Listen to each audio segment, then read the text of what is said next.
오늘도 예배로 나오신 여러분의 가정과 일터와 여러분 손길마다 하나님께서 함께 하심으로 말미암아 은혜와 평강이 넘치시기를 주 예수 이름으로 축복합니다. 인생을 살면서 시련이나 어려움을 당하지 않는 사람은 아무도 없을 겁니다. 문제는 그 문제를 당했을 때 왜 내게 이런 문제가 주어졌을까라고 불평하는 것은 전혀 도움이 되지 않죠. 이 문제를 어떻게 풀어나갈까 하는 것이 더 중요한 문제입니다. 우리나라가 해외 건설로 1조 달러를 이루었다고 해요. 어마어마합니다. 근데 이렇게 해외 건설을 중동이나 이런 데 많이 했죠. 근데 이렇게 했던 중요한 분 중에 한 분이 정지용 회장을 빼놓을 수가 없을 겁니다. 그분의 유명한 어록 중에 이 말이 있습니다. 임자해봤어? 왜 이 말이 나왔냐 하니까 이분은 소위 어렵고 불가능하다고 하는 일들을 이루어냈던 적이 있거든요. 사우디의 주베일 항만공사를 할 때 그 수심이 깊고 거기에 기초를 하기가 무척 어려웠습니다. 그래서 콘크리트 구조물을 설치해야 되는데 먼저 그걸 하기 위해서 철제로 이렇게 구조물을 미리 만들어 가지고 그 바다 속에 정확하게 갖다 넣어야 됩니다. 그래서 거기에는 그걸 만들 어떤 시설이나 지철수도 없어요. 그리고 어떻게 하냐, 이거 어떻게 할까 하는데 정주영 회장이 고안한 생각이 뭐냐, 그러면 뭐 한국에서 만들어 가오면 되지, 어떻게 한국에서 만들어 온다고, 그 먼 바다를 어떻게 해와요, 뭐 해오면 되지 이러면서 그분 그 구조물을 만들어 가지고 한국에서부터 사우디까지 공수가 아니죠, 배로 옮긴 다음에 그것을 정확하게 설치를 하고 했던 그 유명한 일화가 있습니다. 그래서 사우디에서 야, 정말 대단하다, 세계 건설 회사들도 다 저게 어떻게 가능하냐 이렇게 할 만큼 대단한 일들을 해냈어요. 그런데 특별히 임자해봤어 하는 이 말 언제였냐, 아마 서산 간척지를 한번 다 가보셨을 겁니다. 어마어마한 땅을 넓힌 건데 서산 간척지를 만들기 위해서 이렇게 양쪽에서 이제 바다를 메고 옵니다. 메고 와서 이제 뚝을 쌓아야 되잖아요. 그리고 거기다 흙을 채워야 되니까 쌓아오는데 그 마지막 한 부분 남았어요. 근데 여기가 얼마나 물살이 빠른지 좁혀오니까 당연히 물살이 셀 수밖에 없어요. 초당 초속 8m, 바람이 아니고 물살이 초속 8m랍니다. 그러니까 집치만한 바위를 싣고 와서 텀벙 넣어도 순식간에 쓸려 내려가는 겁니다. 그냥 기술자들이 보고 도저히 안 되겠거든요. 세상에 집치만한 바위를 갖다 넣어도 순식간에 쓸려 나가니까 이걸 도저히 메꿀 수 있는 방법이 없는 거예요. 그래서 이거 회장님 안 됩니다. 도저히 안 됩니다. 세상에 이러니까 이거 어떻게 메꾸겠습니까? 물살을 제어할 수가 없습니다. 이제 그때 그렇게 했다고 하네요. 임자해봤어? 하는 거예요. 그 어떻게 했냐? 그때 소위 말해서 스웨덴인가 거기서 사왔던 유조선이 하나 있었습니다. 초대형 유조선인데 23만 톤짜리예요. 이게 굉장히 길었습니다. 그걸 갖다 거기다 깔아앉혀 이러는 거예요. 그래가지고 사이 말하는 이쪽 어느 요 사이 여기에 맞춰가지고 유조선을 침몰시 깔아앉혀 버렸습니다. 그러니까 물살이 확 줄어들겠죠. 그래서 그 바다를 메꾼 그런 신화 같은 이야기가 있다고. 그래서 이거를 정주영국법이라고, 지금도 전 세계 건설회사에서 간척지를 만들 때마다 그 정주영국법을 사용한다고 그렇게 얘기를 하네요. 우리나라는 이런 기적 같은 이런 건설을 많이 했습니다. 말레이시아 가보신 분들은 아마 그 랜드마크라고 말할 수 있는 이게 있죠. 싱가포르의 랜드마크라고 여기는 것이 있고 카타르에도 있고 뭐 여러 가지가 있는데, 그 중에 싱가포르 마리나베이 호텔 같은 경우에는 세계 호텔이 줄서가 있는데 이게 다 기울었습니다. 이 기울어진 것들을 이대로 계속 두면 안 되잖아요. 이걸 어떻게 고정을 하느냐? 건물 안에다가 철심을 넣어가지고 이거를 당기는 겁니다. 반대로 글들을 했었어요. 그리고 그 위에다가 뭘 하느냐? 항공모함보다 더 큰 거대한 옥상 정원을 놓은 겁니다. 놀라운 일이죠. 높이가, 호텔의 높이가 이미 55층입니다. 그런데 그 위에다가 소위 말해서 항공모함만한 보다 더 큰 이런 공원과 수영장이 있는 이런 구조물을 올려놓는데 이게 무게만 5만 톤이라는 거예요. 이걸 올려놓는 겁니다. 똑바로 된 건 또 쉽지 않은데 이게 기울어지는 것들 위에다 옮겨놓으니까 이거 불가능하다고 세계 건설을 다 포기했는데 한국의 건설 회사가 이걸 성공시켜버린 겁니다. 이처럼 불가능하다고 말하는 것들 어떻게 하면 저걸 이룰까 하는 이 정신으로 그걸 이루어낸 한국 건설 회사들의 레전드가 있습니다. 저는 이런 일들을 보면서 그런 생각을, 사람이 하는 일도 사람이 도저히 불가능하다 말하는 건데 저거 어떻게 할까를 하는 사람에게는 그게 문제가 되더라는, 전설이 되더라는 겁니다. 하나님은 오늘 16절의 말씀에서 우리에게 이렇게 말씀하십니다. 오늘 1장 16절 말씀 한번 읽어볼까요? 16절에 같이 한번 읽어봅니다. 시작. 기록되었을 때 내가 거룩하니 너희도 거룩할지어다. 하나님은 한마디 하셨어요. 그냥 내가 거룩하니 너희도 거룩해라. 이게 가능한 일일까요? 하나님은 거룩하신 게 당연한 겁니다. 그런데 우리 인간이 내가 거룩하니 너희도 거룩해라, 나처럼 거룩해라, 우리가 어떻게 신적인 거룩에 도달할 수가 있습니까? 하나님은 그저 한번 해본 소리겠지만 우리는 거의 불가능한 이야기죠. 이거는. 그런데 하나님이 우리에게 불가능한 것을 명령하시고 하라고 하셨을까? 그렇지 않다는 거죠. 이게 가능하기 때문에 하라는 거죠. 내가 거룩하니 너희도 거룩해라. 내가 거룩한 것처럼 너희도 거룩해져라. 이게 불가능한 일이 아니기 때문에 그렇게 말씀하시는 겁니다. 그래서 17절부터 어떻게 거룩해지는가를 우리에게 말씀을 해주고 있어요. 그게 어떻게 거룩해지느냐? 먼저 17절 말씀에 이렇게 말하고 있죠. 같이 한번 읽어봅니다. 17절입니다. 시작.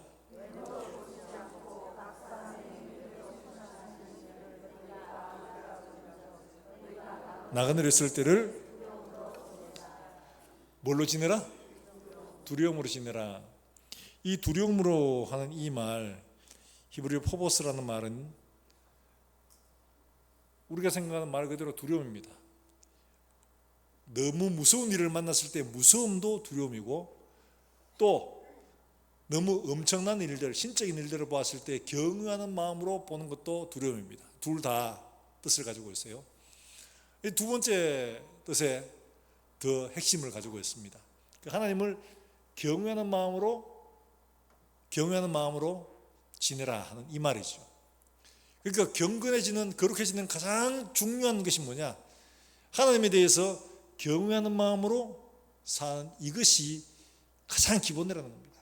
자기가 뭐 열심히 노력하고 열심히 도를 닦고 열심히 수행하고 이래서 거룩해지는 게 아니라 가장 먼저 하나님에 대한 두려움, 경외하는 마음, 바로 이것을 가지는 것이 제일 중요하다 하는 것을 우리에게 말씀을 해주고 있습니다.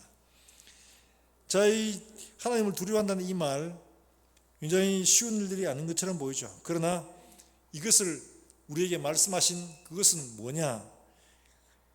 베드로전서 1장 2절 말씀에 우리가 왜 하나님을 두려움으로 경외해야 되는가 하는 것을 말하고 있는데, 1장 2절 말씀 우리 같이 한번 12절 말씀 같이 한번 읽어볼까요? 같이 한번 읽어봅니다. 시작. 성령의 거룩하게 하심으로 순종함과 예수 그리스도의 핏부림을 얻기 위하여 택하심을 받은 자들에게 편지하노니 은혜와 평강이 너희에게 더욱 많을지어다. 예, 하나님 우리 아버지와 미리 하심을 따라 성령이 거룩하게 하심으로 순종함과 예수 그리스도의 뭘 얻기 위하여? 핏부림을 얻기 위하여. 예. 그 다음에 어떻게 해요? 택하심을 받은 자들이라 이렇게 말하고 있습니다. 달리 말하면 하나님이 너희를 택하신 것은 예수 그리스도의 피를 뿌려서 거룩하게 하시려고 한 거다. 그러니까 너희는 어떻게 해요? 예수 그리스도의 핏부림을 얻은 사람이다. 예수 그리스도가 누구냐? 그러면 예수 그리스도는 하나님의 독생자입니다. 피 뿌리기 위하여 뭐 어떻게 해야 되냐? 하나님은 영이시기 때문에 피를 뿌릴 수가 없어요. 그걸 어떻게 했냐? 사람이 되신 겁니다. 피를 흘리기 위하여. 유대인들이 애굽에서 나올 때 그때 어린 양을 잡고 그 문 좌우 설주에다가 어린 양의 피를 발랐습니다. 마치 그거 같아요. 약속입니다. 이거는 어린 양의 피를 의지하고 믿는 믿음 안에 거하게 되면 우리는 누구든지 그 속에 있기만 하면 우리는 안전하다 하는 바로 이 약속이거든요. 예수 그리스도의 피뿌림을 얻기 위하여 하는 게 바로 이겁니다. 예수님이 왜 죽으셨느냐? 다른 게 아니죠.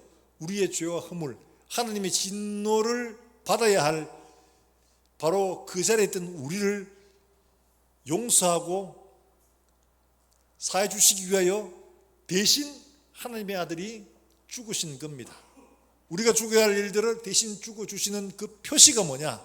바로 어린 양의 피인 거예요.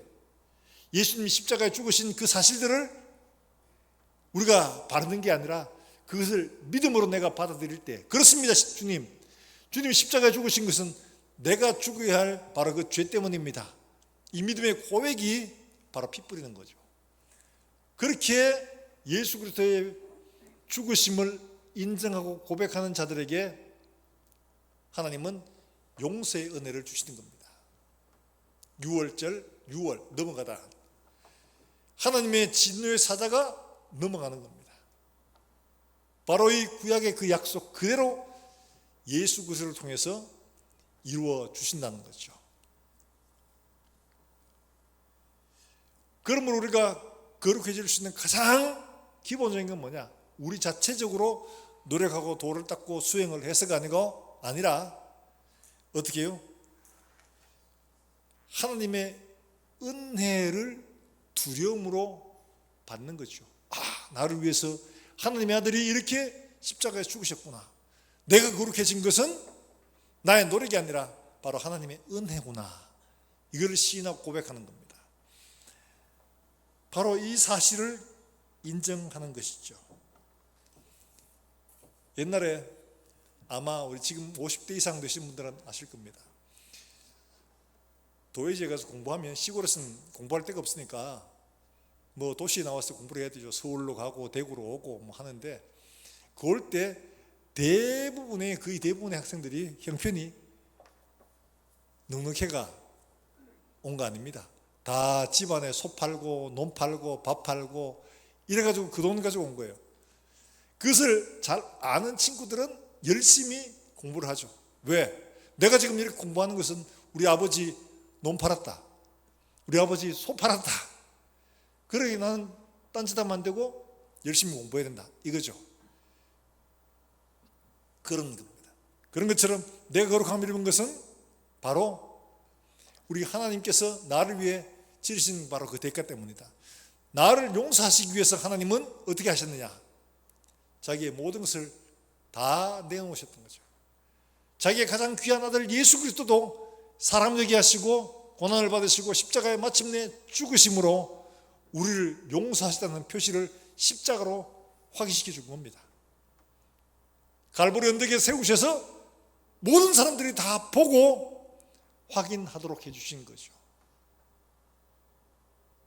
하나님 우리를 용서하시기 위해서 아무것도 안 하고 그냥 내가 다 용서했다 이게 아닙니다. 자기의 생명을 건 거예요. 자기의 가장 귀한 아들 독생자도 내어주신 겁니다. 이걸 생각하면 우리가 쉽게 함부로 살 수가 없다는 거예요. 이 은혜를 생각하면 그 은혜에 합당한 삶을 살게 된다는 것을 우리에게 말씀을 해주고 있습니다.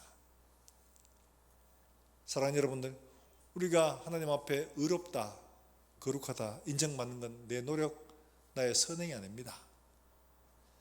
하나님이 자신의 아들을 대신 우리의 죄로 죽이시고 그의 피로 말미암아 우리를 의롭다고 인정해 주신 줄 믿으시길 바랍니다. 그러므로 우리는 예수 그리스도 하나님의 귀한 아들의 공로로 의롭다함을 입었으니까 자랑할 게 하나도 없습니다. 그저 은혜일 뿐입니다. 은혜일 뿐이죠. 그래가 우리가 된 일이 뭐냐? 우리의 신분이 바뀌어졌어요. 어떻게 바뀌어졌냐? 베드로전서 2장 9절 말씀, 우리가 잘 알고 있는 말씀이에요. 한번 같이 볼까요? 베드로전서 2장 9절입니다. 같이 읽습니다. 시작. 왕같은 제사장들이요 거룩한 나라요 그의 소유가 된 백성이니 이는 너희를 어두운 데서 불러내어 그의 기이한 빛에 들어가게 하신 이 아름다운 덕을 선포하게 하려 하십니다. 자, 우리를 거룩하게 만들어 가시는데 어떻게? 우리를 거룩하게 불러내신 이유가 뭐냐? 이 하나님의 은혜를 사람들에게 알리도록 하기 위해서 불러내셨다는 겁니다. 우리의 신분 달라졌어요. 이제는 거룩한 나라, 그의 소유된 백성, 왕같은 제사장, 왕이자 또한 제사장이라는 겁니다. 우리의 신분이 완전히 달라지게 된 겁니다. 이게 우리의 공로나 우리의 자격으로 된 게 아니라 하나님이 그저 당신의 아들 때문에 우리에게 주신 선물이라는 거예요. 사랑하는 여러분들, 우리가 이렇게 거룩하게 된 줄로 여러분 믿으시기를 주 예수의 이름으로 축복합니다. 이걸 믿는 것이 축복입니다. 이게 은혜예요, 은혜. 지금부터 한 10여 년 전쯤으로 기억합니다. 미국에서 한 사건이 있었어요. 그게 뭐냐니까 폭스뉴스에서 나온 기사인데요. 이 3월달이었나 봐요. 14살 소녀하고 그 동생 플로리다에서 술취한 운전자에 의해서 그만 치여가지고 이 둘이 한꺼번에 세상을 떠난 겁니다. 음주하면 안 돼요. 음주하지 말라고 하는 이야기 아닙니다. 음주운전자에 의해서 딸 둘을 한꺼번에 잃었어요. 아빠가, 아버지 신무만 씨가. 근데 그 딸 중에 큰 딸이 그날 아침에 가면서 할머니한테, 할머니 나는 장기이장 하고 싶어 이러고는 가더랍니다. 우연히. 근데 그날 이런 일을 만난 겁니다.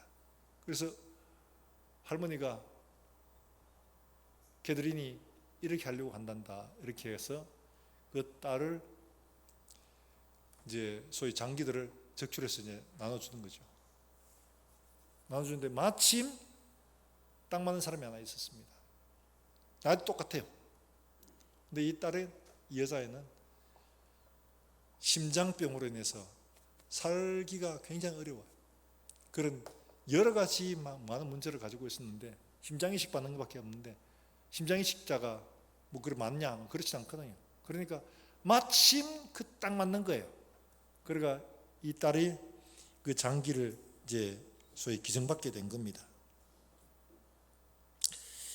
이 장기 기증이 이제 순조롭게 됐고, 이 알리라는 딸아이인데 14살 애가 똑같은 나이도 같고, 그러니까 기증을 받았어요. 그리고 수술이 무사히 잘 끝났고 건강을 회복하고 한 4개월 뒤에 아버지 신부만이 그 장기 기증을 받은 딸아이를 찾아갔습니다. 찾아가서 그 사진이 나왔더라고요. 찾아가서 뭐 하냐? 정진기를 대고 딸의 가슴에 심장 소리를 듣는 겁니다. 그 심장 누구 거예요? 누구 거예요? 딸 거죠. 그 이 심장이 뛰는 소리는 딸의 심장 소리입니다. 딸의 소리입니다. 그래서 이 딸이 거기서 살아있다는 것을 아버지가 생각하고는 감격의 눈물을 흘린 거예요.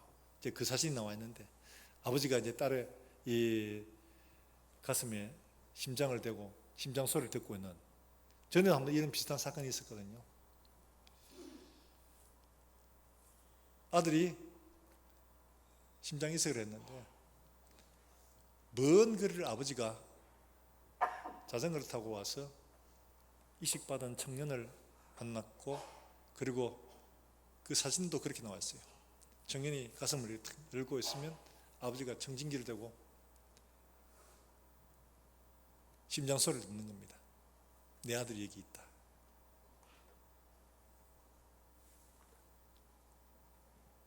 여러분 이거 생각해 보셨어요? 우리의 심장은 이미 끝난 겁니다.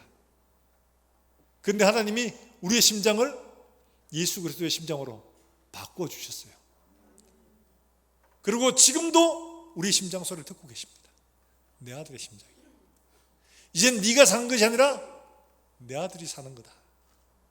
그래서 바울이 이젠 내가 사는 것이 아니요 내 안에 그리스도께서 사신 것이니 고백하잖아요. 자, 이 사실을 알면 우리의 삶이 내 마음대로 살게 될까요? 아니면 내 안에 사시는 이 심장 주인의 삶을 살게 될까요? 이 심장 주인을 닮아 사는 삶을 살게 될 겁니다. 거룩과 경건이라는 건 바로 그거예요. 내 안에 사시는 이가 내가 아니라 내 안에 예수께서 사신다는 것을 바로 인식하면 내가 그리스도를 닮아 거룩한 삶을 살아낼 수 있게 되는 것이죠. 우리는 이걸 잊어버립니다. 내 심장이 내 안에 사는 이가 누군가를 모르니까 내가 원하는 대로 내가 선을 행하고 봉사하고 하는 게 다 그래. 내가 요거 할 테니까 하나님 요거 기도응답해 주세요. 내가 요거 할 테니까 하나님 우리에게 이거 해주세요. 내가 선을 행하고 살아가는 모든 것들이 하나님과 거래하기 위한 그런 것밖에 되지 못하는 거예요. 내 생명을 살려서 내 속에 사는 이가 내가 아니라 예수 그리스도의 심장이라는 사실을 알게 되면 내가 원하는 삶이 아니라 내 속에 예수께서 사시는 이 삶을, 거룩한 삶을 살아낼 수 있게 되는 거죠. 그러면서 베드로도 이야기하는 겁니다. 우리 속에 핏부림을 얻기 위하여 우리가 선택받았고 그렇게 예수의 심장으로 사는 우리가 하나님을 두려워하라. 두려움으로 지내라. 앞에 나그네로 있을 때를 붙인 건 뭐냐? 나그네 잠깐 딱 하는 거죠. 너희의 짧은 인생 너희 마음대로 사는 게 아니라 짧은 인생 동안에 진짜 살아내야 할 삶으로 너희가 살아라 하는 거죠. 사랑하는 여러분, 심장에 손을 얹고 한번 생각해 보세요. 한번 해봅시다. 심장에 손을 얹고 내가 사는 게 아니라 그리스도께서 사시는 것이다. 하나님께서 여기에 사시는 겁니다. 내 심장은 쓸모가 없어가지고 바꿨어요. 이제 예수께서 여 안에 사시는 겁니다. 예수께서 여 안에 사시는 겁니다. 하나님이 수시로 대고는 내 아들 여기 있구나. 이놈 네 맘대로 살래? 네 내 아들 심장으로 살고 있는데 네 맘대로 살래? 물으실 때 우리가 뭐라고 대답하겠습니까? 사랑하는 여러분들, 경건하는 것은 바로 이렇게 우리의 심장이 예수 그리스도로 말미암아 바꿔치기 된 새 사람을 살고 있다는 이 사실, 여기서부터 시작하는 거죠. 또 하나 우리에게 말씀하고 있는 게 22절 말씀에 우리에게 이렇게 말씀하고 있습니다. 22절 말씀에서 뭐라고 하고 있습니까? 1장 베드로전서 1장 22절입니다. 시작. 너희가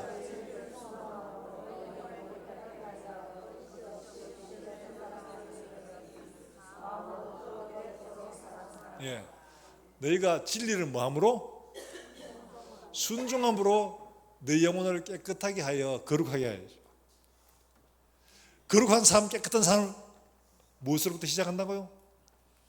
진리를 뭐 어떻게 함으로? 순종함으로. 듣는 것으로? 아닙니다. 순종함으로. 많은 사람들이 진리를 듣는 것으로 거룩해진 것으로 생각을 합니다. 나 오늘 설교 들었다, 예배 참석했다, 기도했다, 찬송했다, 그것으로 본인이 거룩해진 줄로 착각을 합니다. 그러나 성경은 우리에게 분명히 말합니다.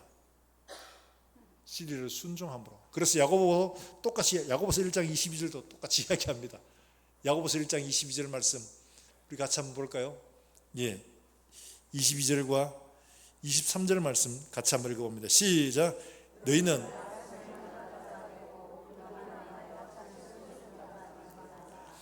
누구든지 말씀을 듣고 행하지 않으면 그는 그걸로 자기의 생긴 얼굴을 이게 무슨 말인가 하면 생긴 얼굴을 보면 이렇게 생겼구나, 이게 끝입니다. 그렇죠? 설교를 듣고 말씀을 읽고 그렇구나, 끝입니다. 순종하지 않으면 우리의 삶에 거룩이 이루어지지 않는다는 거예요. 우리가 말씀을 듣고 순종함으로 말미암아 우리의 삶이 변화되고 달라진다, 거룩해진다. 우리에게 분명히 말씀을 해주고 있습니다. 사람은 멍대로 하게 말이죠. 예전에 한번 멕시칸들과 인도 원주민들 그 다큐를 하는 걸 한번 봤습니다. 미국에서 만든 건데요.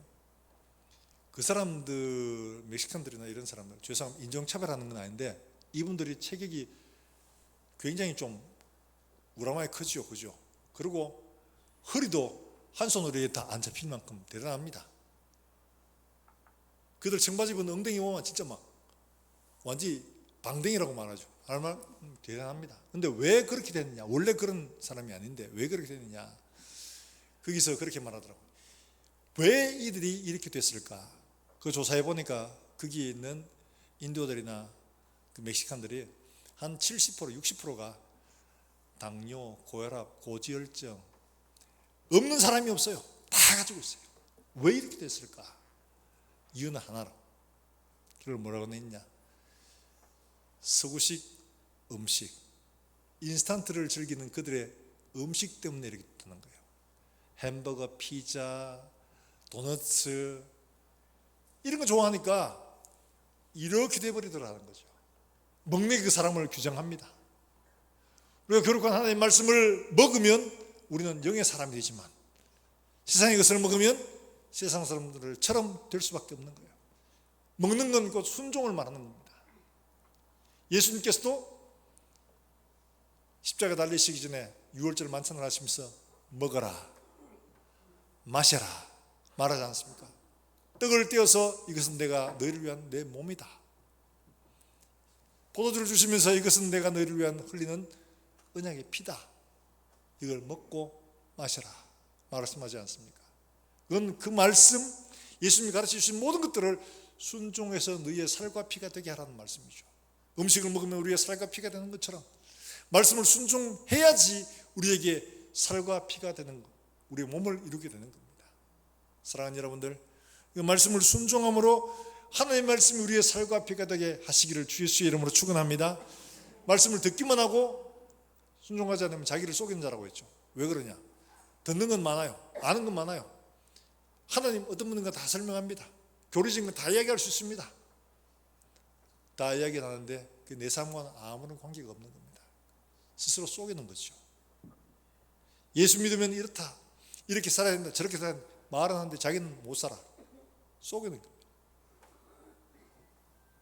하나님은 우리에게 분명히 말씀하고 있습니다. 인자의 피와 인자의 살을 먹지 않고 마시지 않는 사람은 인자와 아무 상관이 없다 라고 말씀하고 있습니다. 순종함으로 너희 영혼을 깨끗게 하여 라고 말씀하고 있죠. 야고보서도 듣고 행하지 않으면 자기의 얼굴을 보고 잊어버린 사람과 같다. 속이는 사람이다. 사랑하는 여러분들, 우리가 하나님 말씀을 듣고 순종하여 우리 영혼의 근력들을 키울 수 있기를 주 예수의 이름으로 축복합니다. 하나님 말씀을 먹고 마심으로 우리 영혼이 강건해지는 우리 모든 성도들이 되시기를 주 예수의 이름으로 축원합니다. 주님이 원하시는 바는 바로 그거예요. 이렇게 말씀을 먹고 마심으로 말미암아 순종함으로 말미암아 우리의 삶이 거룩하게 되는 거죠. 변화되는 겁니다. 체질이 바뀌어지는 겁니다. 말씀을 순종하지 않고는 우리의 삶이 달라질 수도 없고 체질이 바뀔 수도 없습니다. 순종해야만 되는 겁니다. 놀라운 사실, 콜롬비아에서 일어났던, 지금 최근에 일어났던 일들을 제가 한번 말씀드린 적이 있죠. 선교사가 5명의 애들하고 같이 공부했습니다. 성경 공부를. 뭐 어려운 것도 아니에요. 창세기부터 하나님이 이렇게 창조하셨다, 죄를 지어서 인간이 이렇게 멸망을 당했다, 아브라함을 하나님 불러내셨다, 이런 성경 공부를 했는데 세상에 얘들이 삶이 달라진 겁니다. 그러니까 주변에서 우와, 너 뭘 배웠어? 선교사님 보고 우리 같이 성경 공부한 것밖에 없는데요. 그래? 우리 아들도 좀 가르쳐주세요. 이러면서 애들을 보내기 시작하고 한 반이 통째로 변화되기 시작하고 그들 가정이 달라지고 한 학교가 달라지고 그 교육청이 달라지게 되는 거예요. 이거 교육청 문제로만 할 게 아니다. 우리 국가에서 이제 가르치자. 그러니까 성경을 무슨 과목으로 가르치냐? 도덕이라는 과목으로 가르치기 시작하더라고요. 변화의 핵심이 뭐냐? 성경 공부를 잘해서 아니에요. 작은 것이라도 말씀에 순종하는 그들의 삶들 때문에 그들의 부모가 놀라고 그들의 삶이 달라짐으로 말미암아 다른 사람들이 학생들이 보고 다른 학부모가 보고 쟤들 왜 저렇게 바뀌었냐, 변화되었냐, 그래서 동참하게 되더라는 겁니다. 사랑하는 여러분들, 말씀을 순종함에 변화가 일어나고 말씀을 순종함에 능력이 있고 말씀이 순종함으로 우리가 거룩하심을 기억하시길 주의 이름으로 축복합니다. 그리함으로 주님 오실 때까지 우리가 이 땅에 빛과 소금으로 우리를 부르신 그 사명 믿음으로 잘 감당하고 어떻게 하면 그 일들을 이루어낼까? 겉보기에는 불가능해 보이는 것처럼 보이지만 하나님은 분명히 우리에게 이룰 수 있는 길들을 알려주셨습니다. 두려움으로 우리에게 주신 은혜를 생각하고 주신 말씀들을 믿음으로 순종하여 그들을 이루어갈 때 우리도 놀라운 변화의 역사를 만들어내게 될 줄로 믿습니다. 이렇게 시간 함께 기도할 때 찬송과 기도하겠습니다.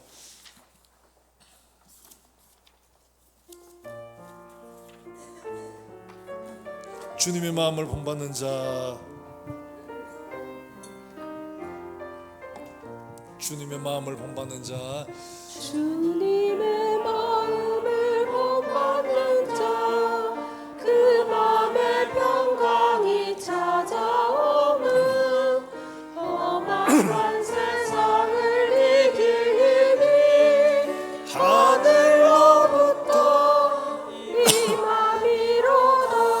주 모습 내며 주님의 마음을 받아 살면서 그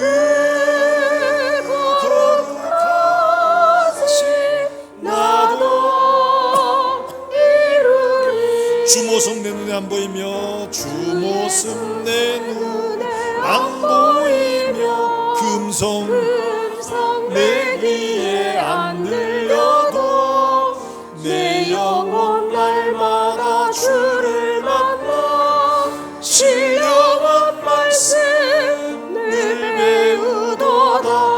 가는 길 주님의 본받아 살면서 그 거룩하신 나도 가는 길 거칠고 험하여도 가는 길 거칠고 험하여도 내 맘에 불평이 없어짐은 십자가 고난을 이겨내신 주님의 마음 본받으리라. 주 예수 세상에 다시 주 오시 예수 세상에 다시 오시 그날의 무성로 변화하여 주님의 빛나는 그 영상을 다 함께 보며 주 찬양하리. 주님의 마음 본받아 살면서 그 거룩하신 나도 이루리. 우리가 신 함께 기도하실 때 주님 그렇습니다. 내 속에 주님 살아계시는데 내 안에 사는 것이 내가 아니라 그리스도께서 내 안에 사시는 것이라. 이 믿음의 고백으로 우리가 말씀을 정말 순종하여 우리의 거룩을 이루고 가시고 내 삶 속에 예수 그리스도의 삶이 드러날 수 있도록 주님 은혜를 베풀어 주셔서 정말 많은 사람들을 옳은대로 돌아오게 할 뿐만 아니라 예수 그리스도의 향기를 온 세상에 전파할 수 있는 믿음의 삶을 주님 오실 그날까지 이루어 살게 해 주시옵소서. 우리 한 목소리 함께 통성으로 기도하겠습니다. 살아계신 하나님 아버지 은혜를 감사합니다. 오늘 베드로를 통해서 우리에게 경고하신 이 말씀 정말 내 속에 내가 아니라 그리스도께서 내 안에 사심을 우리가 다시 한 번 더 분명히 기억하고 우리의 삶에 주님 말씀을 이루어 순종하는 삶을 살아낼 수 있도록 주님 은혜를 베풀어 주시기를 간절히 원합니다. 순종하여 깨끗함을 이루게 하시고 순종하여 거룩함을 이루게 하시고 순종함으로 그리스도의 삶을 나타낼 수 있도록 종들을 인도해 주시기를 간절히 원합니다. 내가 원하는 삶을 사는 것이 아니라 자신을 하는 삶이 아니라 내 속에 그리스도를 이루어가는 삶이 될 수 있도록 주님, 우리의 모든 삶들, 우리의 모든 생각들, 우리의 모든 입술들을 주님께서 온전히 주장해 주시기를 간절히 원합니다. 우리의 사는 모든 삶이 그리스도를 드러내고 그리스도의 덕을 선전하는 삶이 될 수 있도록 주님 은혜를 베풀어 주시기를 간절히 원합니다. 살아계신 하나님 아버지, 은혜를 감사합니다. 오늘도 우리에게 주신 말씀처럼 우리가 두려움으로 그리스도께서 이루신 그 경건한 삶, 내 속에 내가 아니라 그리스도께서 사시는 삶을 생각하고 믿음으로 이 말씀 순종하여 그리스도를 나타내는 삶이 될 수 있도록 주님 우리의 삶을 주장해 주시기를 간절히 원합니다. 주님 오실 그날까지 그리스도의 아름다운 덕을 선전하는 삶이 될 수 있도록 주님 역사해 주시옵소서. 하나님 아버지, 바라고 기도합니다. 우리 가운데 하나님 연약한 자를 기억하시고 치료하시고 고치시고 새롭게 해 주시옵소서. 여러 가지 많은 고민들을 가지고 하나님 앞에 기도하는 종들을 기억하시고 이들의 기도의 제목이 거래가 아니라 진솔하게 하나님 앞에 아뢰고 하나님께서 응답하시던 놀라운 역사의 장이 될 수 있도록 주님 축복해 주시옵소서. 하나님 아버지, 오늘도 우리 어린 심령들 하나님 말씀을 통해 자라갑니다. 말씀으로 아이들을 믿음으로 잘 자랄 수 있도록 주님 인도하시고 가르치는 교사들에게도 능력을 더하여 주시옵소서. 멀리서 주 예수의 복음을 전하는 사랑하는 선교사들, 그들의 사역을 통해서 오늘도 수많은 생명의 놀라운 역사들이 일어나게 해주시기를 원합니다. 사랑하는 종들이 하나님 앞에 나올 때 귀한 예물 하나님께서 주신 은혜를 따라 드립니다. 드리는 손길마다 하나님께서 축복하시고 이들의 가정과 일터와 산업들이 복이 되게 하시며 나누어주고 베풀어주는 선한 손길들 될 수 있도록 주님께서 은혜 위에 은혜를 허락해 주시옵소서. 도와주는 사랑하는 종들의 걸음걸음마다 하나님 아버지 그리스도 예수의 향기가 드러나게 하시고 그리스도 예수의 모습이 나타날 수 있도록 주님 역사하시고 인도하여 주시옵소서. 기쁨으로 말씀을 순종하여 하나님의 살아계심을 세상에 증거하고 보이는 우리 모든 성도들 될 수 있도록 주님 축복해 주시옵소서. 살아계신 예수 그리스도의 이름으로 기도하옵나이다. 아멘.